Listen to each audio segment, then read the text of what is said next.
राजस्थान के एक छोटे से शहर अलवर की है। एक सुबह अलवर के मोहन नगर कॉलोनी में रहने वाली नेहा शर्मा की डेड बॉडी शहर से दूर एक सुनसान सड़क के किनारे पड़ी हुई मिली। नेहा की बॉडी मिलते ही पुलिस ने नेहा के पास से मिले उसके मोबाइल फोन से आखिरी बार डायल किए नंबर पर कॉल किया। ये नंबर तो बंद आ रहा है। सर दूसरे नंबर पर ट्राई करते हैं।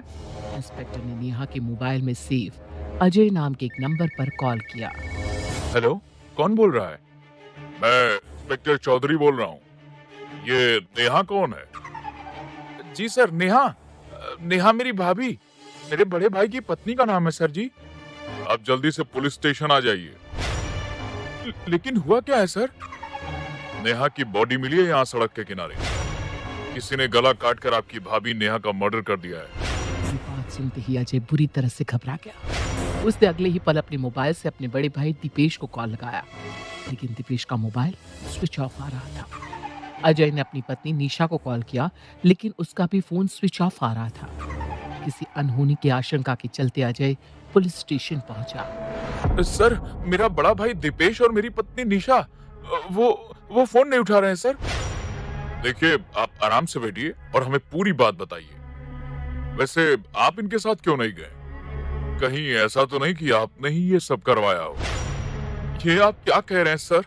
अगर मैं गलत कह रहा हूँ तो तुम ये बताओ कि तुम अपने परिवार के कुल देवी मंदिर क्यों नहीं गए? क्योंकि मेरी और मेरे भाई की दुकान है सर।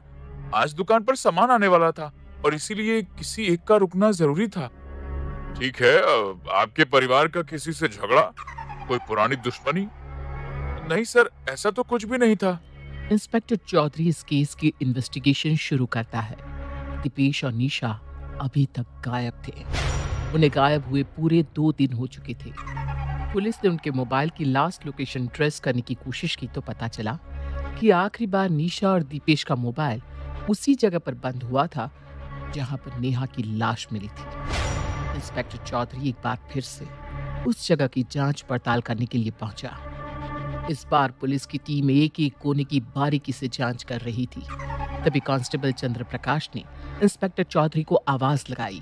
सर यहाँ आइए, ये देखिए। इंस्पेक्टर चौधरी जब उस जगह पहुंचा तो देखा वहां एक और लड़की की बॉडी थी। ये कोई और नहीं, निशा ही थी। एक ही परिवार की 2 बहुओं की इस तरह एक साथ हत्या की गुत्थी समझ में नहीं आ रही थी। और दीपेश अभी तक गायब था। निशा की बॉडी मिलने के बाद पुलिस को ये मामला हत्या और लूटपाट का लगा, क्योंकि इन तीनों की कार और सामान सब कुछ गायब था। लेकिन सवाल ये भी था कि अगर दीपेश की भी हत्या हो चुकी थी तो फिर वो था कहाँ? ये दीपेश कहाँ जा सकता है?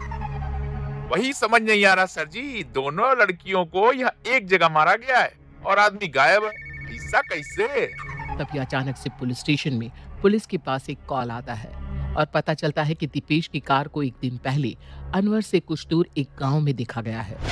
पुलिस कार को ट्रेस करती है, लेकिन वो कार पुलिस को नहीं मिलती। इस बीच इंस्पेक्टर चौधरी ने नेहा और निशा के परिवार के बारे में पता करने के लिए कांस्टेबल चंद्र प्रकाश को सिविल ड्रेस में उसके मोहल्ले में भेजा।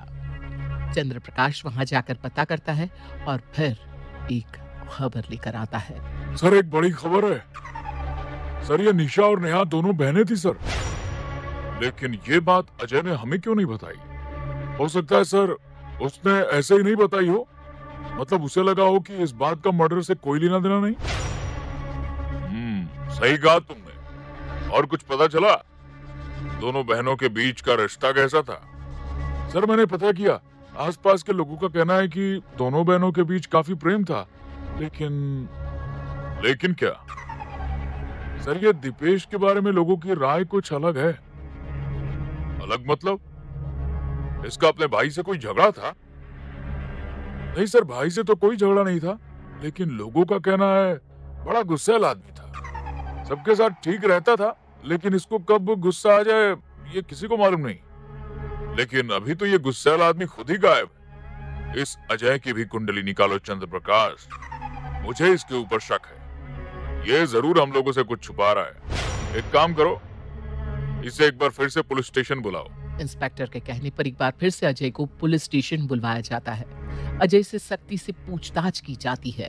लेकिन ऐसा कुछ भी सामने नहीं आता जो निशा और नेहा की मौत के बारे में कोई सुराग दे सके। लेकिन फिर अजय ने पुलिस को दीपेश, नेहा और निशा के घर से जाने से पहले की एक घटना के बारे में बताया। सर मैं आपको बताना भूल गया, लेकिन घर से जाने से 2 दिन पहले भैया और भाभी का आपस में झगड़ा हुआ था। किस बात पर? उस दिन हम लोग सब साथ में खाना खा रहे थे सर। अचानक से भैया अपनी जगह से उठे और भाभी को अपने साथ रूम में आने के लिए कहा। उसके बाद उसके बाद उनके रूम से उन दोनों के झगड़ा करने की आवाजें आने लगी। तो तुमने पूछा नहीं वो झगड़ा क्यों कर रहे थे? वो सर, वो भैया को भाभी पर शक था।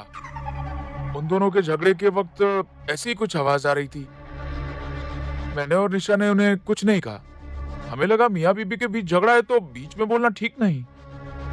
ओह, तो इसका मतलब तुम्हारे भाई दीपेश को लगता था कि तुम्हारी भाभी नेहा का किसी के साथ चक्कर था। लेकिन अगर इस वजह से दीपेश ने नेहा को मारा होता तो निशा का खून किसने किया? सर हो सकता है दीपेश ने ऐसा कुछ किया ही ना हो, मामला कुछ और ही हो। अब असल में क्या मामला था ये तो दीपेश खुद ही बता सकता है, लेकिन तब जब वो जिंदा हो। कुछ दिनों के बाद पुलिस ने अलवर के पास एक गांव से दीपेश की कार को जब्त कर लिया। उसी गांव में दीपेश भी अपना भेष बदलकर कुछ दिनों से रह रहा था। दीपेश को भी पुलिस ने अरेस्ट कर लिया और अब उसे पुलिस कस्टडी में अपना बयान देने के लिए कहा गया। हाँ भाई दीपेश, इतने दिन से इस तरह गांव में छुप कर रहने का क्या मतलब है? तुम अपने घर पर क्यों नहीं आए? दीपेश पुलिस को बेवकूफ बनाने की कोशिश करने लगा। सर वो गुंडों ने हमें रास्ते में पकड़ लिया और निशा और नेहा को मार दिया, फिर सामान भी छीन लिया। अजीब गुंडे थे यार, सब कुछ छीन लिया लेकिन कार छोड़ दी और उन दोनों लेडीज को मार दिया, लेकिन तुम बच गए और तुम वापस अपने घर नहीं आए। पुलिस को पागल समझते हो तुम? जो कहानी सुनाओगे हम मान लेंगे। नहीं सर, वो मुझे लगा मैं वापस आया तो आप लोग मुझ पे इल्जाम लगाओगे।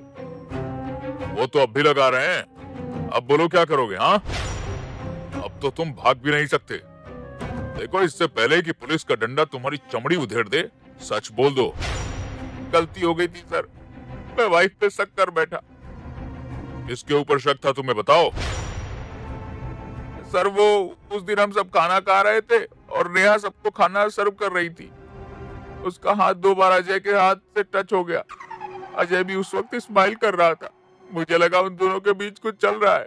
मैंने नेहा से इस बारे में बात की, लेकिन उसने कहा कि अजय उसका देवर है और ऐसा कुछ भी नहीं है। आगे क्या हुआ? मेरा दिमाग खराब हो गया था सर, मैं गुस्से से पागल हो रहा था। मैंने एक प्लान बनाया और नेहा को कुल देवी के मंदिर ले जाने के बहाने उसे मारने का प्लान बनाया, लेकिन निशा भी हमारे साथ आ गई। रास्ते में मैंने नेहा को एक जगह गाड़ी से उतारा और उसे कहा कि मुझे उसके और अजय के रिश्ते से नफरत है।